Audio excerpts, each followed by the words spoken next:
Et nous sommes de retour au plateau pour la dernière partie de cette émission. Nous abordons notre quatrième sujet. Nous parlons des États-Unis et du travel ban, gel de procédure de visa permanent pour 15 pays, dont le Togo. Le département d'État américain a entériné ce mercredi 14 janvier la suspension du traitement des visas d'immigrants pour 15 pays destinés aux personnes qui envisagent d'y résider de manière permanente. Selon Tommy Pigot, porte-parole de la diplomatie américaine, cela revient à mettre fin aux abus du système d'immigration américain par ceux qui cherchent à s'enrichir aux dépens du peuple américain.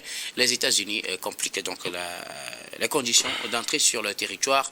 Ceux dont les documents sont en cours de traitement verront les documents suspendus. Si ce n'est pas délivré jusqu'au 21 janvier, cette mesure entre en vigueur à partir du 21 janvier 2026. Les États-Unis suspendent la délivrance de visas permanents aux demandeurs de 75 pays.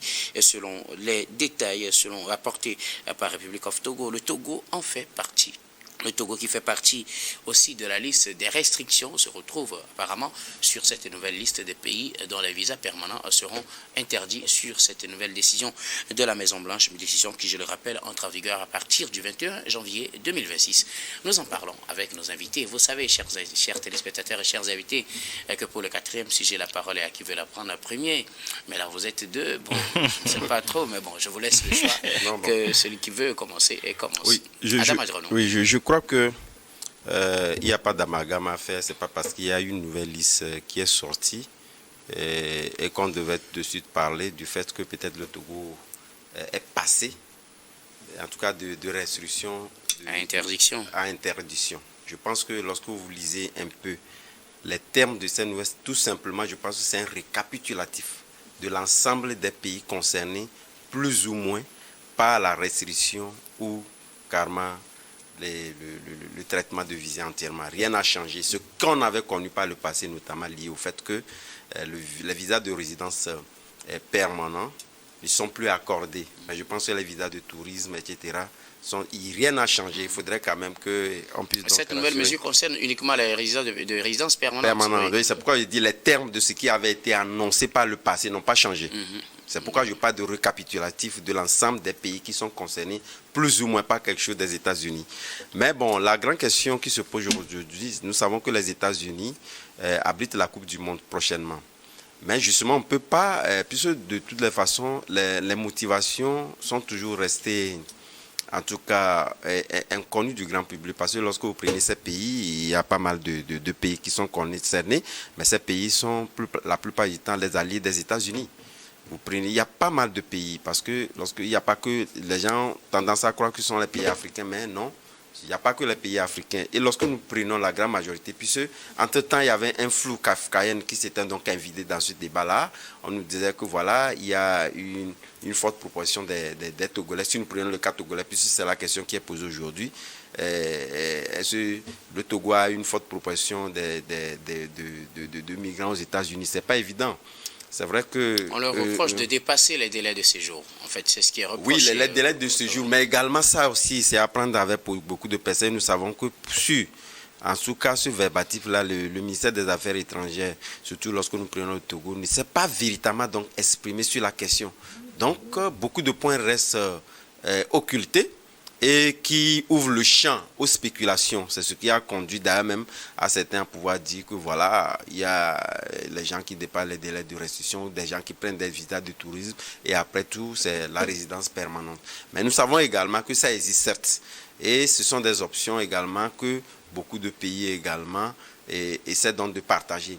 Mais au même moment, parce qu'il faudrait quand même comparer en tout cas cette prise de décision par rapport à certains pays qui sont foncièrement liés, qui sont des partenaires stratégiques aux États-Unis, mais qui sont également concernés. Donc, cette politique-là, on ne la comprend pas. On ne la comprend pas pour la simple et bonne raison que les motivations exprimées aujourd'hui ne sont pas assez claires pour dire que voilà, c'est sur ces motivations. Ben, tout le monde sait que c'est quand même Trump qui est au pouvoir et que ce soit sur ces questions migratoires, mais également sur d'autres points, il y a des décisions qui sortent pour, en tout cas, exprimer en tout cas, cette personnalité de Donald Trump arrivée donc à régenter le pouvoir américain. Mais ce qui est évident, c'est que nous savons véritablement que ce sont des mesures qui ont des conséquences assez lourdes sur les populations, surtout celles qui s'apprêtent véritablement donc à migrer vers les États-Unis. On ne peut pas se taire ainsi. Voilà pourquoi je me dis les motivations, vous l'avez évoqué tantôt, parce que lorsque nous poussons plus loin, aujourd'hui, on nous dit que c'est véritablement pour évaluer, en tout cas les mesures liées donc à ces visas-là et permettre d'être un poids, parce que les États-Unis également, contrairement à ce qui nous avait été annoncé par le passé en disant que voilà, les mesures que prend aujourd'hui Donald Trump permettent en réalité de pouvoir apporter un plus à l'économie américaine, ce qui n'est pas le cas. On a vu que cette économie a plus chuté. Et justement, parce que les motivations actuelles avancées liées au fait que c'est pour permettre à ce que cette population-là ne dépende pas assez lourdement sur les options sociales des États-Unis. Ça voudrait dire déjà que le pays a commencé par avoir des problèmes pour pouvoir financer donc les aides sociales dans ce pays-là, dont nous ne voulons pas en rajouter avec les immigrations. Donc je pense que les motivations avancées par le passé ne sont pas ces motivations-là qui ont permis aujourd'hui de prendre ces mesures-là. Mais tout compte fait, nous savons que beaucoup de pays et les populations en paient les frais de cette mesure-là qui est prise. Merci beaucoup. À vous, Adam Adjrano, je reviendrai à vous tout à l'heure. Alors, Mauro Le Samson Arlidja, 75 pays voient la délivrance des visas permanents interdite carrément par la Maison-Blanche. L'annonce a été faite par le département d'État. 115 pays, c'est quand même beaucoup. Et parmi ces pays, le Togo. Oui, 115 pays, dont 25 pays africains. Bon, 26 pays avec le Togo, ça fait 26 pays. Donc, le continent, on dirait, avec 52 pays, bon, la moitié des pays du continent sont actuellement concernés par cette mesure-là. À part le Togo, nous avons le Bénin, nous avons le Ghana, nous avons le Burkina Faso, qui sont encore sur des interdictions plus strictes. Dans le cas du Togo, les visas étudiants sont concernés, par exemple. Tous les visas qui supposent que la personne va devoir séjourner sur le territoire pendant un temps sont interdits. Seuls les visas touristiques de court séjour et les visas de business, où il faut d'abord prouver qu'on a la capacité d'être un opérateur économique sur le sol américain. La capacité financière. Financière d'être un opérateur économique sur le sol américain sont laissés indemnes pour le moment. Je pense que pour beaucoup de personnes, c'est un coup dur. Nous savons qu'en Afrique, beaucoup de jeunes bâtissent leur projet de vie autour du projet de voyage, notamment vers les États-Unis. Et c'est le rêve de beaucoup de personnes qui viennent d'être brisées ainsi. On peut aussi dire, pourquoi pas, que c'est une bonne chose parce que, bon, il faut peut-être penser à construire le pays d'où on vient, que d'immigrer vers un autre pays pour aller chercher fortune. Mais quoi qu'il en soit, je ne pense pas, en me plaçant du point de vue américain, que ces mesures-là auront un impact significatif sur l'économie américaine. Je pense que ce sera plutôt le contraire. Comme tous les pays industrialisés, l'économie américaine se nourrit aussi de la main-d'œuvre noire. Donc le fait actuellement d'interdire de séjour, carrément, une grande partie de la population africaine ou d'ailleurs, qui, une fois sur le territoire américain, alimente la main-d'œuvre locale, alors que Trump, dans le même temps, veut relancer l'industrie américaine, et alors que le taux de natalité en Europe aux États-Unis n'est pas à son beau fixe. Je pense qu'en voulant satisfaire un électorat, en guillemets, raciste, les politiques immigratoires vont se retourner contre l'administration actuelle. Un électorat raciste parce que Trump a lui-même dit qu'il a une volonté de limiter l'immigration qui vient des pays, en guillemets, de merde. Et qu'il aimerait que les pays scandinaves immigrent plus vers les États-Unis. Je ne sais pas s'il ne sait pas que les pays scandinaves sont plus avancés sur le plan social et économique que les États-Unis et qu'un Scandinave ne laisserait pas son pays pour aller aux États-Unis. Quoi qu'il en soit, je pense qu'on est encore à face d'une énième annonce. Et je pense que dans les jours à venir, la tension peut baisser comme elle peut augmenter. Face à cela, quand même, il faudrait quand même que nos instances diplomatiques puissent quand même, je ne demande pas de muscler, mais quand même faire des communiqués pour éclaircir ou pour donner la position de nos pays. Parce qu'on a l'impression que face à cette déclaration incendiaire de part et d'autre, nos diplomaties semblent assez muettes. Il n'y a aucune volonté d'être combatif. Il faudrait quand même qu'on puisse montrer dans nos pays qu'on a un corps diplomatique qui, face à cette situation-là, prend la parole pour du moins dénoncer, demander et entame des actions pour régulariser ou bien pour mettre fin à la situation avant que ces actions-là n'aboutissent. Mais ce silence-là est assez inquiétant selon moi. Alors, que dire du sort de ceux qui ont justement des tels projets, surtout avec la Coupe du Monde, dont une partie se jouera aux États-Unis, Adam? Oui, de toute évidence, nous savons que qu'on prenne les États-Unis ou d'autres pays, des pays développés qui ont toujours connu ces Coupes du Monde-là, les gens véritablement ont bâti leur projet de voyage en surfant sur la tenue de ces événements mondiaux. Et donc, naturellement, ces pays également sont plus concernés, même si après ces grands événements-là, il y a toujours eu ce toilettage-là où les répressions sont beaucoup plus poussées et sanglantes. Aujourd'hui, pour vous informer, lorsque vous prenez surtout ceux qui ont des grandes entreprises aux États-Unis, la main-d'œuvre est devenue assez compliquée, très chère. Je m'avais pour preuve, je connais un Togolais d'ailleurs même qui a une très grande entreprise là-bas. Il s'est dit lui-même étant donc en vacances, puisqu'il est en train de prendre des dispositions pour ramener, rapatrier tout son pays, c'est sa famille ici. Il est obligé, il dit, lui seul fait aujourd'hui le travail de 4 personnes. Parce que tout le monde aujourd'hui, lorsque vous êtes en situation irrégulière, vous avez peur d'aller travailler. Tout à fait. Donc vous vivez dans la clandestinité. Donc ce qui fait que la main-d'œuvre est devenue beaucoup plus chère et rare.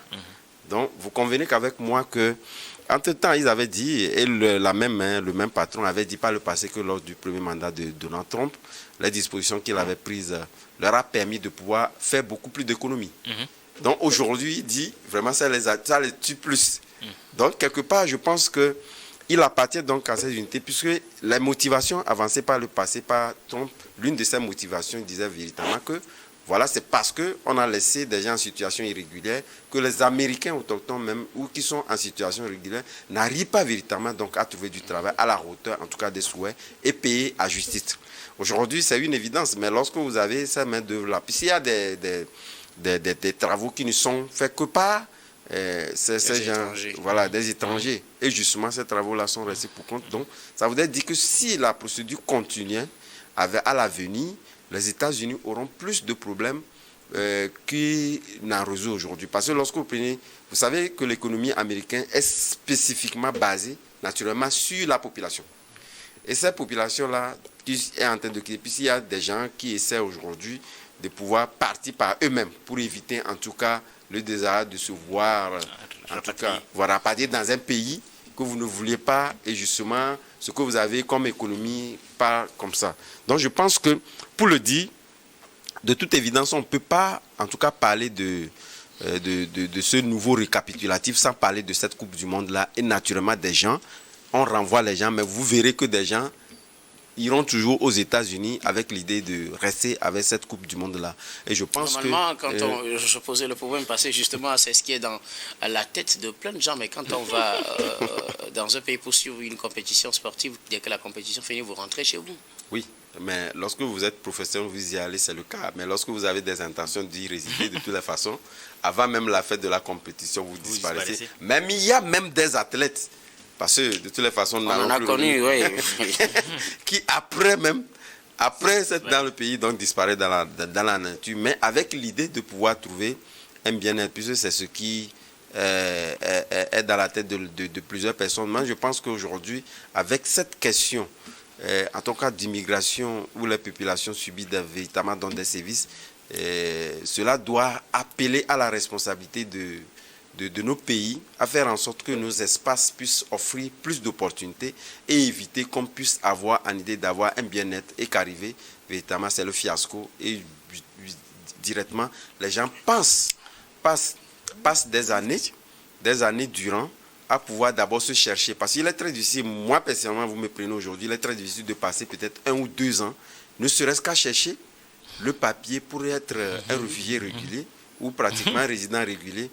Et de alors passer tous les ans. Oui, certains n'y trouvent rien parce que vous voyez les documentaires, les gens passent 7 ans, 5 ans, 4 ans d'ailleurs même à chercher donc à avoir une régularité dans le pays avant de commencer par se trouver. Moi, je pense qu'il faudrait que le langage puisse changer.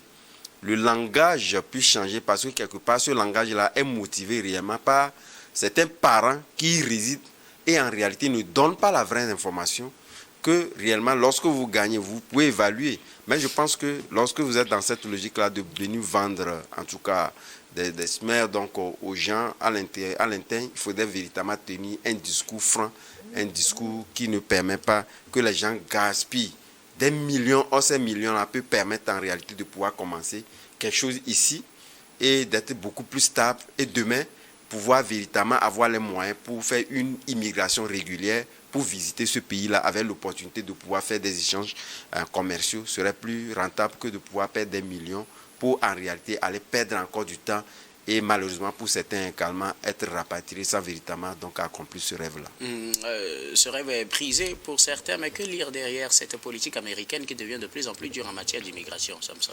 Oui, d'abord j'aimerais revenir sur un point, c'est que les visas touristiques n'étant pas été suspendus, je pense que ceux qui veulent aller voir la Coupe du Monde ne devront pas être inquiétés sur ce plan, mais qu'il faudrait des millions, qu'il faudrait qu'ils prouvent qu'une fois sur place, ils ne seront pas une charge pour le contribuable américain, ce qui en soi est tout à fait normal. Parce que, il faut quand même dire, par exemple, on a vu pendant longtemps des femmes qui étaient, que ce soit à Lomé, que ce soit à Cotonou, que ce soit ailleurs, qui étaient à 1 ou à 2 mois de leur accouchement, aller accoucher sur le sol américain, avoir la nationalité américaine pour leurs enfants, et les enfants reviennent ici, passent toute leur jeunesse ici, et une fois le bac obtenu, retournent aux États-Unis, pour profiter maintenant du fait que pendant tout ce temps, des gens ont dû travailler pour payer des taxes, pour construire des universités, pour construire des routes qu'ils vont venir utiliser. Je pense qu'à un moment donné, il y a un peu une sorte de tricherie dans le jeu qu'il faudrait quand même éclaircir. Mais lorsque, par exemple, prenons le cas du Togo, les raisons avancées, c'est qu'il y a un délai de dépassement assez élevé. Le taux n'a pas été donné. Comme par exemple, dans le cas du Tchad, on parle de 50%. Dans le cas du Togo, on ne t'a pas précisé quel est ce taux-là. Mais il dit, Trump, qui est d'ailleurs un grand adepte des déclarations gratuites, dit que dans ce cas, il y a quand même un taux de dépassement trop élevé. Mais dans un pays comme les États-Unis, dans un pays qui veut, je le répète encore une fois, s'industrialiser, le fait, ou bien relancer son industrie, le fait de vouloir complètement, en guillemets, supprimer le travail au noir, en chassant les immigrants en situation d'irrégularité, ou en les poussant à partir volontairement, risque d'avoir l'effet inverse.